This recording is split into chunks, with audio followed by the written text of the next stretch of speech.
नमस्कार।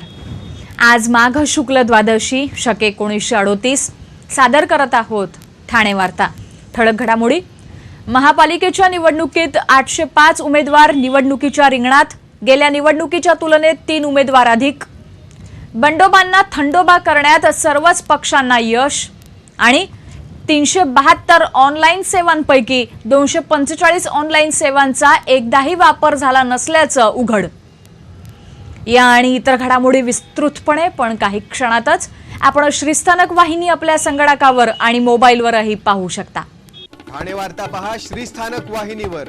आता सकाळी 9:15 पासून रात्री 9:15 पर्यंत ठाणे वार्ता, ठाण्यातील पहिलं दृकश्राव्य माध्यम। ठाणे वार्ता आता संकेतस्थळावर देखील ठाणेवार्ता.com वर क्लिक करा आणि ठाण्याच्या घडामोडी जाणून घ्या। ठाण्यातील पहिलं ऑनलाईन माध्यम ठाणेवार्ता.com। श्रीस्थानक वाहिनी, ठाण्याची स्वतःची वाहिनी। ठाण्यातील घडामोडी, कार्यक्रम, वादविवाद, अगदी गाणी, नाटकं याचा आनंद घर बसल्या पहा श्रीस्थानक वाहिनी। आपल्या ठाण्याचं हक्काचं व्यासपीठ श्रीस्थानक वाहिनी।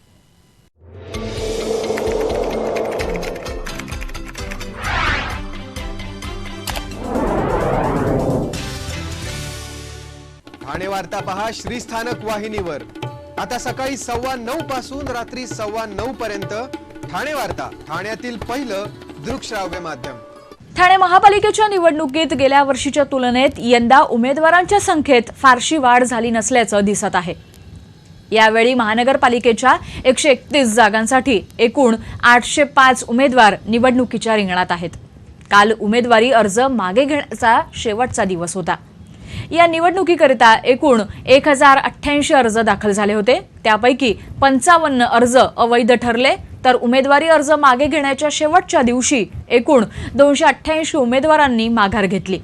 गेल्या वर्षी 130 जागांसाठी 1136 उमेदवारी अर्ज दाखल झाले होते। त्यापैकी 321 उमेदवारांनी माघार घेतल्यामुळे 130 जागांसाठी 802 उमेदवार निवडणुकीच्या रिंगणात होते। म्हणजे गेल्या वर्षीच्या तुलनेत यंदा 3 उमेदवारांची वाढ झाली आहे। ठाणे महानगरपालिका सार्वत्रिक निवडणुकीसाठी येत्या 21 फेब्रुवारीला मतदान होणार आहे। ठाणे महापालिकेच्या निवडणुकीत उमेदवारी न मिळाल्यामुळे बंडखोरी करणाऱ्या बंडखोरांना थंड करण्यात विविध राजकीय पक्षांना यश आलं आहे। ठाणे महापालिकेच्या निवडणुकीत शिवसेना, भारतीय जनता पक्ष यांची युती न झाल्यामुळे दोन्ही पक्ष स्वतंत्रपणे निवडणुका लढवत आहेत। खरं तर युती न झाल्यामुळे अनेकांना उमेदवाऱ्या मिळाल्या होत्या, पण ज्यांना या त्या कारणानं पक्षानं उमेदवारी नाकारली अशा विविध पक्षातील बंडखोरांनी पक्षाच्या विरोधात जोरदार दंड थोपटले होते। मात्र अर्ज मागे घेण्याच्या अखेरच्या दिवशी या सर्व बंडोबांना थंड करण्यात राजकीय पक्षांना यश आलं आहे। यंदा तिकीट वाटपातील गोंधळामुळे सर्वात जास्त भारतीय जनता पक्ष गाजला। पक्ष कार्यालयात झालेली हाणामारी, बंडखोरांनी केलेले आरोप यामुळे यंदा भारतीय जनता पक्ष प्रकाश झोतात होता। शिवसेना, भारतीय जनता पक्ष, काँग्रेस, राष्ट्रवादी काँग्रेस अशा सर्वांनाच बंडखोरीची लागण झाली होती, पण सर्वाधिक बंडखोर भारतीय जनता पक्षाचे होते। भारतीय जनता पक्षाच्या महत्त्वाच्या अशा सर्वच बंडखोरांनी माघार घेतली आहे। तोच प्रकार शिवसेनेबाबतही असून इतर पक्षांना त्याचा तितकासा फटका बसला नव्हता, पण विविध आश्वासनं देत बंडखोरांना शांत करण्यात सर्वांना यश आलं। भारतीय जनता पक्षाचे सुभाष काळे, शशी यादव, शिवसेनेच्या नगरसेविका पूजा वाघ, नम्रता भोसले, माजी महापौर स्मिता इंदुलकर, शारदा म्हात्रे अशा अनेकांनी बंडखोरी केली होती। मात्र या सर्वांनी माघार घेतली आहे। संशयित बँक खाती आणि 3 लाखांच्या वर रोख रक्कम आढळल्यास कारवाई करण्याचे आदेश पालिका आयुक्तांनी दिले आहेत। आचारसंहितेच्या प्रभावी अंमलबजावणीसाठी झालेल्या आचारसंहिता संनियंत्रण समितीच्या बैठकीत पालिका आयुक्तांनी हे आदेश दिले। आचारसंहितेची प्रभावी अंमलबजावणी व्हावी, संवेदनशील भागासाठी विशेष पोलीस व्यवस्था करावी, रोख रकमेच्या खर्चावर नियंत्रण ठेवावं, बँकेतील संशयित व्यवहारांवर नजर ठेवावी, रात्रीच्या वेळी येणाऱ्या तक्रारींवर कार्यवाही करण्यासाठी भरारी पथकांबरोबरच स्थानिक पोलिसांची मदत घ्यावी अशा महत्त्वाच्या सूचना त्यांनी या बैठकीत दिल्या। त्याचप्रमाणे एखाद्या व्यक्तीनं 3 लाखांपेक्षा जास्त रोख रक्कम जवळ बाळगल्यास त्याच्या विरुद्ध कडक कारवाई करावी, मतदारांना प्रभावित करण्यासाठी रक्कम वाटप करणाऱ्यांवरही कडक कारवाई करण्याचे आदेश पालिका आयुक्तांनी पोलिसांना दिले। आचारसंहितेच्या काळात प्रतिबंधक कायद्याअंतर्गत किती गुन्हे दाखल झाले, प्रादेशिक परिवहन विभागाने किती वाहनांवर कारवाई केली याचा अहवाल रोज देण्याच्या सूचना त्यांनी दिल्या। बँकेमध्ये होणाऱ्या संशयित व्यवहारावर नजर ठेवावी आणि संशयास्पद व्यवहार तात्काळ निवडणूक निर्णय अधिकारी, पोलीस किंवा आयकर अधिकाऱ्यांना कळवाव्यात अशा सूचनाही त्यांनी दिल्या। परवानगीपेक्षा जास्त झेंडे गाड्यांवर आढळल्यास त्याचा खर्च उमेदवाराच्या खर्चात धरला जावा। तसंच ज्या रस्त्यांवर वाहतुकीला अडथळा निर्माण होऊ शकेल अशा रस्त्यांवर रोड शोला परवानगी दिली जाणार नसल्याचंही पालिका आयुक्तांनी या बैठकीत स्पष्ट केलं। अवैध रेती उत्खनन आणि वाहतूक करणाऱ्या रेती व्यावसायिक आणि वाहतूकदारांवर आणखी कडक कारवाई करण्यात येणार असून MPDA कायद्यानुसार गुन्हे दाखल करण्यात येतील असा इशारा जिल्हाधिकारी कार्यालय रेती गट शाखेनं दिला आहे।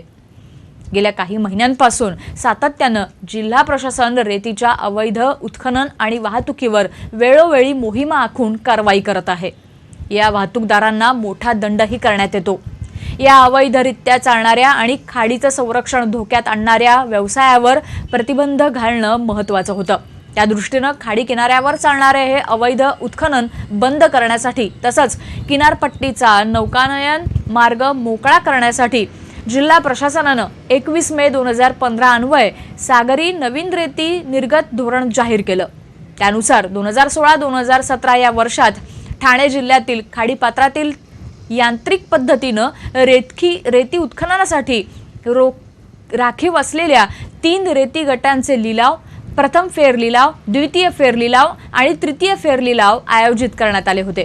जिल्हाधिकारी महेंद्र कल्याणकर यांनी रेती गटांचे लिलाव आयोजित केल्यानंतर त्याला प्रतिसाद न देता अवैध रेती उत्खनन आणि वाहतूक करणाऱ्या रेती व्यावसायिक तसंच वाहतूकदारांवर आणखी कडक कारवाईचे निर्देश देण्यात आले। आता संबंधित रेती व्यावसायिक आणि वाहतूकदार यांच्याकडील अवैध रेती उत्खननासाठी वापरली जाणारी पोकलेन, JCB इत्यादी यंत्रसामुग्री आणि अवैध वाहतुकीसाठी वापरात आणलेले ट्रक आणि इतर वाहनं जप्त करून MPDA ॲक्टनुसार गुन्हे दाखल करण्याचा इशारा देण्यात आला आहे। ठाणे वार्ता पहा श्रीस्थानक वाहिनीवर आता सकाळी 9:15 पासून रात्री 9:15 पर्यंत ठाणे वार्ता, ठाण्यातील पहिलं दृकश्राव्य माध्यम।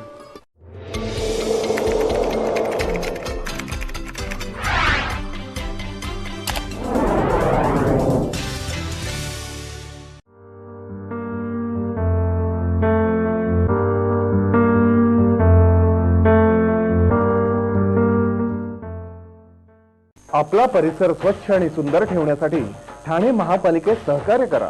ओला सुका कचरा वेगवेगळा जमा करा आणि रोगराईपासून मुक्तता मिळवा। ठाणे वार्ता आता संकेतस्थळावर देखील ठाणेवार्ता.com वर क्लिक करा आणि ठाण्याच्या घडामोडी जाणून घ्या। ठाण्यातील पहिलं ऑनलाईन माध्यम ठाणेवार्ता.com।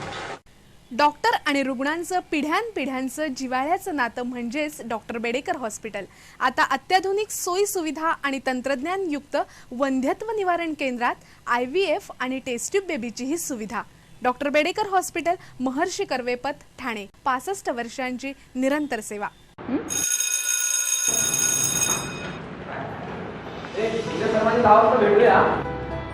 हो, शार्प 10 मागच्या वेळेसारखे 7 म्हणून 12 नका वाजू। अरे वा, उद्या सगळे मिळून मतदानाला जात आहे। Very good. नाही मॅडम, पिकनिकला।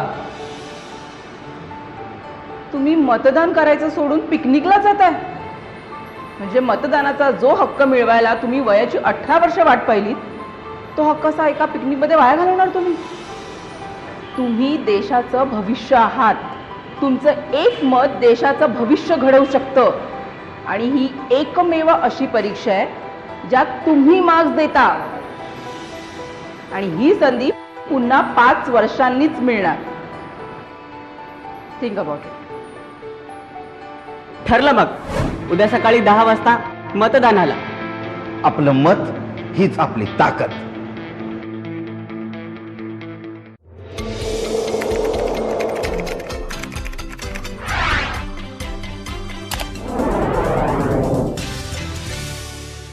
ठाणे वार्ता पहा श्रीस्थानक वाहिनीवर आता सकाळी 9:15 पासून रात्री 9:15 पर्यंत ठाणे वार्ता, ठाण्यातील पहिलं दृकश्राव्य माध्यम. निवडणुकीचं काम नाकारणाऱ्या कर्मचाऱ्यांवर कडक कारवाई करण्याचे आदेश महापालिका आयुक्त संजीव जयस्वाल यांनी दिले आहेत. ठाणे महानगरपालिका सार्वत्रिक निवडणुकीसाठी येत्या 21 फेब्रुवारीला मतदान होणार आहे. मतदान सुरळीत पार पाडावं यासाठी विविध आस्थापनातील अधिकारी कर्मचाऱ्यांची नेमणूक करण्यात आली आहे. यासाठी मोठ्या प्रमाणावर मनुष्यबळाची गरज लक्षात घेता प्रशासनानं मोठ्या प्रमाणावर यंत्रणा उभारली आहे. शासकीय, निमशासकीय, अनुदानित, विनाअनुदानित, खासगी शाळांमधील कर्मचाऱ्यांना निवडणुकीच्या कामाचे आदेश देण्यात आले आहेत. निवडणूक हा कामकाजाचा अविभाज्य भाग असून प्रत्येक कर्मचाऱ्यानं निवडणुकीचे नेमून दिलेले काम करणं हे बंधनकारक आहे. निवडणुकीचे आदेश नाकारणाऱ्या अधिकारी कर्मचाऱ्यांवर कडक कारवाई करण्याचे आदेश महापालिका आयुक्तांनी दिले आहेत. ठाणे पोलिसांनी 29,97,000च्या जुन्या नोटा बाळगणाऱ्या एका व्यक्तीला अटक केली आहे. एका पत्रकार परिषदेत ही माहिती देण्यात आली. ठाण्यातील 3 हातनाका परिसरात सुनील यादव या व्यक्तीला रंगेहात पकडण्यात आलं. पोलिसांनी विश्वसनीयरित्या मिळालेल्या माहितीनुसार पोलिसांनी ही कारवाई केली. पोलीस उपनिरीक्षक शिवराज बेंद्रे आणि कॉन्स्टेबल दिलीप शिंदे या दोघांना ही माहिती मिळाली होती. त्यांना मिळालेल्या माहितीनुसार त्यांनी सुनील यादवला रंगेहात अटक केली. त्याच्याकडे 29,97,000च्या जुन्या चलनी नोटा आढळल्या. या नोटा एका माने नावाच्या इस्टेट एजंटनं दिल्याची माहिती सुनीलनं पोलिसांना चौकशीत दिली आहे. नोटा बदलून देण्यासाठी मानेला 40% तर सुनीलला 15% कमिशन मिळणार होतं. ही रक्कम तो लोकमान्य नगरमधील एका इस्टेट एजंटला देणार होता. मात्र हा इस्टेट एजंट गायब झाला आहे. त्यामुळे या पैशाचा स्रोत अद्यापही उघड झालेला नाही. जुन्या नोटा चलनातून बाद झाल्या असून त्या 31 मार्चपर्यंत फक्त रिझर्व्ह बँकेतून बदलून मिळणार आहेत. त्यामुळे यामागे एखादी साखळी कार्यरत असावी असा पोलिसांचा संशय असून पोलीस त्या दृष्टीनं तपास करत आहेत. सुपरमॅक्स कंपनीतील संजीव महादेव दाभोळकर यांची एप्रिल 2017 मध्ये थायलंड इथे होणाऱ्या आंतरराष्ट्रीय पॉवर लिफ्टिंग स्पर्धेसाठी भारतातर्फे 40 वर्षांवरील 82.5 किलो वजनी गटात बेंच प्रेससाठी निवड करण्यात आली आहे. संजय दाभोळकर मूळचे बदलापूरचे रहिवासी असून ठाण्यातील सुपरमॅक्स कंपनीत ते कार्यरत आहेत. येत्या शुक्रवारी माघ पौर्णिमेच्या रात्री होणारं छायाकल्प चंद्रग्रहण चंद्र अस्त होईपर्यंत भारतातून दिसणार असल्याचं पंचांगकर्ते दाखरू सोमण यांनी सांगितलं. चंद्र ज्यावेळी पृथ्वीच्या दाट छायेभोवती असणाऱ्या विरळ छायेत येतो त्यावेळी छायाकल्प चंद्रग्रहण दिसतं.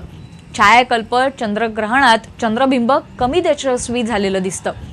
साध्या डोळ्यांनीही हा आविष्कार पाहता येतो. 10 फेब्रुवारी रोजी शुक्रवारी उत्तर रात्री 4:02 चंद्र पृथ्वीच्या विरळ छायेत येण्यास प्रारंभ होईल. चंद्रग्रहण सकाळी 8:25 सुटेल, पण त्यापूर्वीच ग्रहणात चंद्र अस्त झालेला दिसेल. छायाकल्प चंद्रग्रहणात कोणतंही ग्रहण विषयक धार्मिक नियम पाळायचे नसतात. हे छायाकल्प चंद्रग्रहण पश्चिम आशिया, आफ्रिका, युरोप, ग्रीनलँड आणि अमेरिका इथून दिसेल. यावर्षी माघ अमावस्येच्या दिवशी रविवारी 26 फेब्रुवारीला होणारं कंकणाकृती सूर्यग्रहण भारतातून दिसणार नसल्याचंही दाखरू सोमण यांनी सांगितलं. ठाणे जिल्ह्याचे पालक सचिव म्हणून पर्यावरण विभागाचे अप्पर मुख्य सचिव SM गवई यांची नियुक्ती झाली आहे. ठाणे, नंदुरबार, अमरावती या जिल्ह्यांच्या पालक सचिवांच्या जागा रिक्त झाल्या होत्या. राज्याचे गृहसचिव KP बक्षी हे ठाण्याचे पालक सचिव होते. मात्र नियत वयोमानानुसार ते निवृत्त झाल्यामुळे त्यांची जागा रिक्त होती. त्यांच्या जागी पर्यावरण विभागाचे अप्पर मुख्य सचिव SM गवई यांची नियुक्ती झाली आहे. शासनानं 372 सेवा ऑनलाईन केल्या असल्या तरी 245 सेवांचा वापर अद्याप कोणीच केला नसल्याचं पुढे आलं आहे. राज्य राजपत्रित अधिकारी महासंघाच्या वर्धापन दिन कार्यक्रमात बोलताना राज्याचे मुख्य सचिव स्वाधीन क्षत्रिय यांनीच ही माहिती दिली. सर्वसामान्य नागरिकांना आपल्या तक्रारी ऑनलाईन मांडता याव्यात यासाठी शासनानं आपलं सरकार हे संकेतस्थळ सुरू केलं आहे. या संकेतस्थळावर 372 सेवा ऑनलाईन करण्यात आल्या आहेत. या संकेतस्थळाद्वारे राज्यातील 64 लाख नागरिकांनी आपल्या विविध तक्रारी शासनापर्यंत पोहोचवल्या. त्यापैकी 59 लाख तक्रारींचं निराकरण करण्यात आलं. मात्र 372 सेवांपैकी 245 सेवांचा लाभच कोणी घेतला नसल्याची माहिती राज्याचे मुख्य सचिव स्वाधीन क्षत्रिय यांनी यावेळी बोलताना दिली.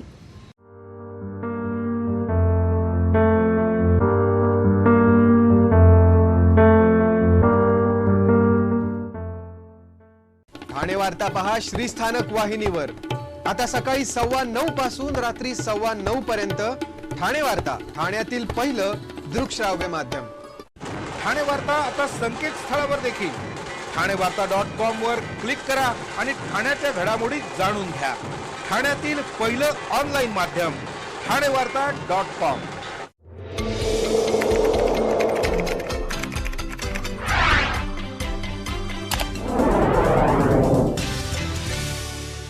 ठाणे वार्ता पहा श्रीस्थानक वाहिनीवर आता सकाळी 9:15 पासून रात्री 9:15 पर्यंत ठाणे वार्ता, ठाण्यातील पहिलं दृकश्राव्य माध्यम. आपण आपले कार्यक्रम अथवा बातम्या आम्हाला ठाणेवार्ता@gmail.com या आमच्या ईमेलवर कळवू शकता. आपण श्रीस्थानक वाहिनी आपल्या संगणकावर आणि मोबाईलवरही पाहू शकता. ठळक घडामोडी शेवटी पुन्हा एकदा. महापालिकेच्या निवडणुकीत 805 उमेदवार निवडणुकीच्या रिंगणात. गेल्या निवडणुकीच्या तुलनेत 3 उमेदवार अधिक. बंडोबांना थंडोबा करण्यात सर्वच पक्षांना यश. आणि 372 ऑनलाईन सेवांपैकी 245 ऑनलाईन सेवांचा एकदाही वापर झाला नसल्याचं उघड. या होत्या ठाणे वार्ता. आपली एखादी बातमी पाहायची राहून गेल्यास आपण ठाणेवार्ता.com या आमच्या संकेतस्थळाला अवश्य भेट द्या. तर मग पुन्हा भेटूया पुढील बातमीपत्रात, फक्त श्रीस्थानक वाहिनीवर. धन्यवाद.